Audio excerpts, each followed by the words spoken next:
Vakıf bir şeydandır dolanır bani.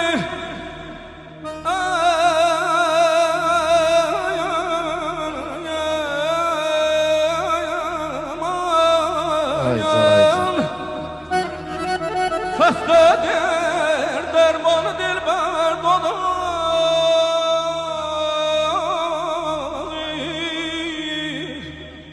Olmayan adı bilir bu halin. Allah benlerden selamet eyle cananım kurban.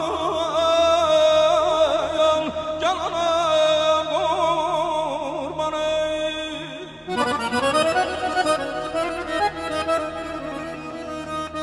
Yoxdur bir kimsə mənim tək kədər haqqında yazan.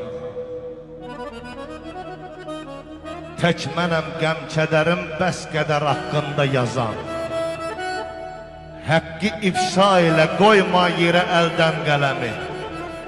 Qurban ey təbinə 14 nəfər haqqında yazan. İstəyirsən biləsən kimdir bizim əhli qələm. Gecələr üzvə güləndir səhər haqqında yazan. Bir xəbərsən bu xəbərdən xəbərin yox sənin ney? Gündə yüzlərlə məqalə bəşər haqqında yazan. Həm bu dünyada həm üqbada şəfasın qazanar. Şeirini alizanab mötəbər haqqında yazan.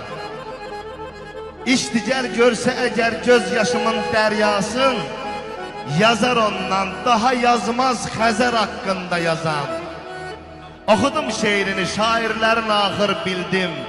Təhcə səyyardı fəqət, dərdi sər haqqında yazan. Arzular açsın çiçək, alovlansın hər ürək.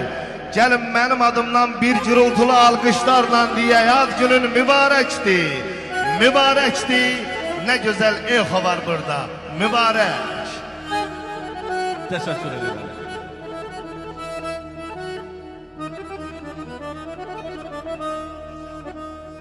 Çox sağ ol, təbin rəvan olsun. Allah Məqsəd müəllimə də can sağlığı versin, var olasınız. Ayazın əvvəlam oldu.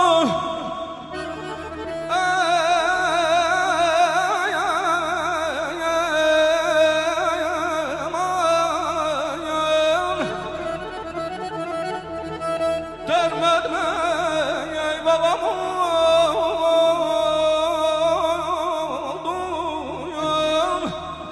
Gör nə günə qaldım ki, gör nə günə qaldım ki,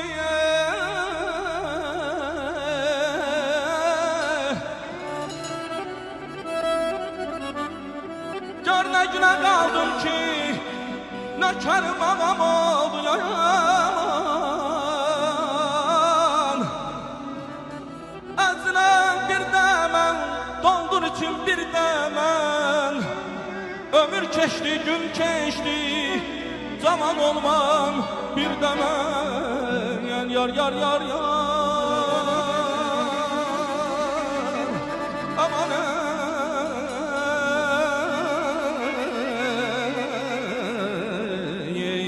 yar, yar, yar, yar, yar, yar,